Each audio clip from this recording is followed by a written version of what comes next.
Welcome to ચેતુસ kitchen. તો આજે આપણે દૂધી દાળનું શાક બનાવવાના છીએ। તો દૂધી દાળનું શાક તો તમે ઘણીવાર બનાવ્યું હશે, તમારા બાળકો ન ખાતા હોય ને તો પણ આ દૂધી દાળનું શાક ખાશે, એને ખબર પણ નહીં પડે કે આજે આપણે દૂધી દાળનું શાક બનાવ્યું છે।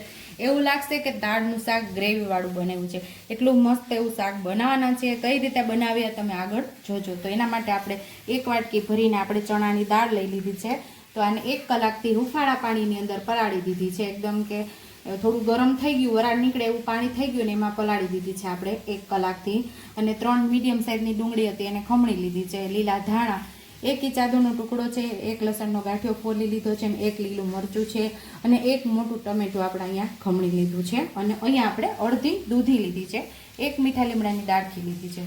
તો પહેલાં આપણે ચણાની દાળને બાફી લેશું। અહીંયા આપણી દાળ મસ્ત એવી પલળી ગઈ, તમે નખથી દબાવો ને તો 2 કટકા થઈ જાય એવી સરસ પલળી ગઈ છે। તો આપણે દાળની અંદર પાણી ઉમેરી, ગરમ પાણી ઉમેરી અને 3 થી 4 સીટી લઈ લેવાની। 5 ચમચી જેટલી હળદર ઉમેરશું અને સ્વાદ મુજબ મીઠું ઉમેરીને આપણે બાફવા મૂકી દઈશું।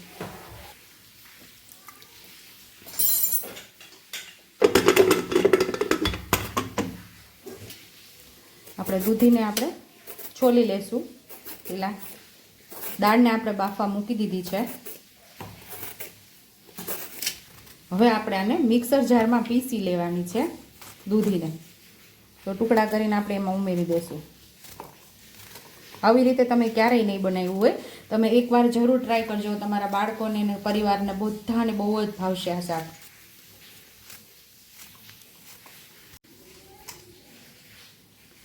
ચપટી આપણે હળદર ઉમેરી અને આપણે એને પીસી લઈશું। નહીંતર જો આ પીસીને એક સાઈડ પડી રહેશે, આપણી દાળ બફાય ત્યાં સુધીમાં એનો સહેજ કાળો પડી જાય એનો કલર, એટલે આપણે પીસી લઈશું આને।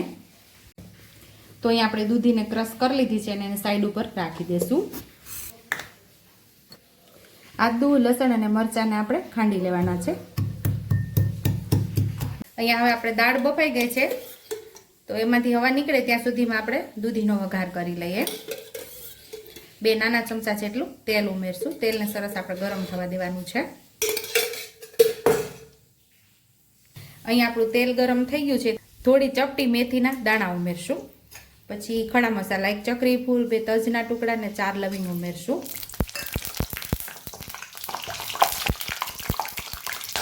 અડધી ચમચી જેટલી આપણે જીરું ઉમેરશું। અડધી ચમચી જેટલું જીરું ઉમેરી અને 5 ચમચી જેટલી હિંગ ઉમેરશું। મીઠા લીમડાના પાન તોડીને આપણે ઉમેરી દઈશું। અહીં આપણે ડુંગળી ઉમેરી દઈશું।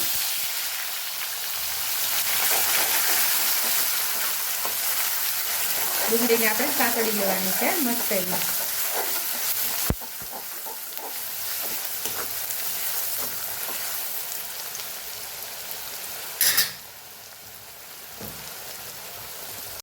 આદુ, મરચાં અને લસણની પેસ્ટ પણ આપણે ઉમેરી દઈશું।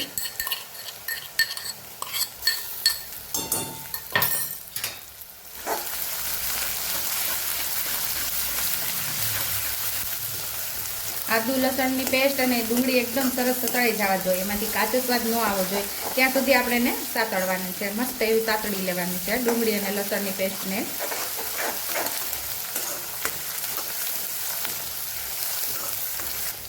ડુંગળી અને લસણની પેસ્ટ મસ્ત એવી સતળાઈ ગઈ છે, તો આપણે ટમેટા જે ખમણીને રાખેલા સાઈડ ઉપર એને ઉમેરી દઈશું અને હવે સાથે મસાલા કરી લઈશું।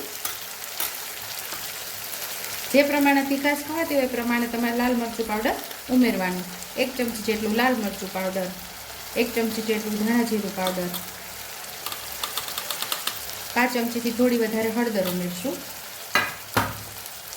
આપણે બાફવામાં મીઠું ઉમેરેલું છે એટલે માત્ર મસાલા જેટલું જ મીઠું ઉમેરશું।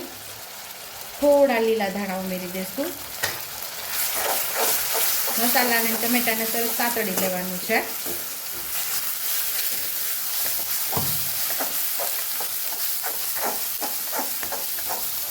મસ્ત એવો સતળાઈ ગયો છે, સાઈડ ઉપર તેલ પણ સરસ છૂટું પડી ગયું છે। હવે આપણે એમાં દૂધી ઉમેરવાની છે। દૂધી આપણે જે મિક્સર જારમાં પીસેલી આપણે આમાં ઉમેરી દેવાની છે। અહીં આપણે દૂધી ઉમેરી દીધી છે અને સરસ આપણે મસાલા સાથે મિક્સ કરી લેવાની છે અને દૂધીને આપણે પકાવવાની છે, કારણ કે આપણે પીસેલી છે, કાચી પીસેલી છે, એટલે થોડી વાર રાખશું એટલે પાકી જશે.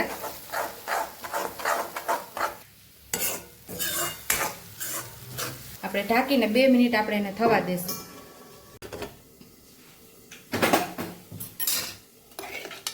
અહીં આપણી દાળ પણ મસ્ત એવી બફાઈ ગઈ છે, સરસ બફાઈ ગઈ છે આપણી દાળ.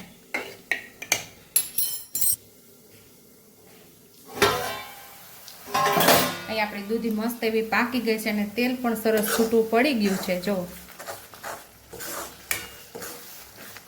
સરસ આપણી દૂધી ચડી ગઈ છે અહીંયા. તો અહીંયા આપણે જે દાળ બાફેલી અહીંયા ઉમેરી દઈશું.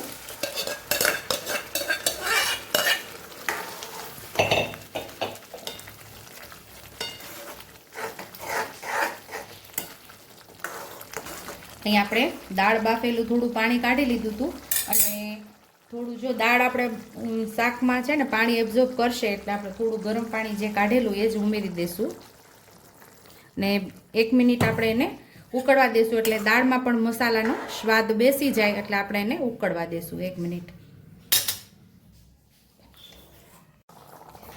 તો આપણી દાળ દૂધી દાળનું શાક મસ્ત એવું ઉકળી ગયું છે. તો સર્વિંગ બાઉલની અંદર આપણે સર્વ કરી લઈશું. સુપર ટેસ્ટી એવું દૂધી દાળનું શાક આપણે અહીંયા તૈયાર છે. ઉપરથી આપણે લીલા ધાણાથી ગાર્નિશ કરી દઈશું. આ દૂધી દાળનું શાક રોટલી, રોટલા, પરોઠા કે ભાત સાથે ખાવાની ખૂબ જ મજા આવે છે. જો તમને મારી રેસીપી પસંદ આવી હોય તો મારી રેસીપીને લાઇક કરજો, શેર કરજો, સબસ્ક્રાઈબ કરજો, બેલ આઇકોનને દબાવતા ભૂલતા નહીં અને કમેન્ટ બોક્સમાં કમેન્ટ કરજો કે મારી રેસીપી કેવી લાગી. તો આવજો.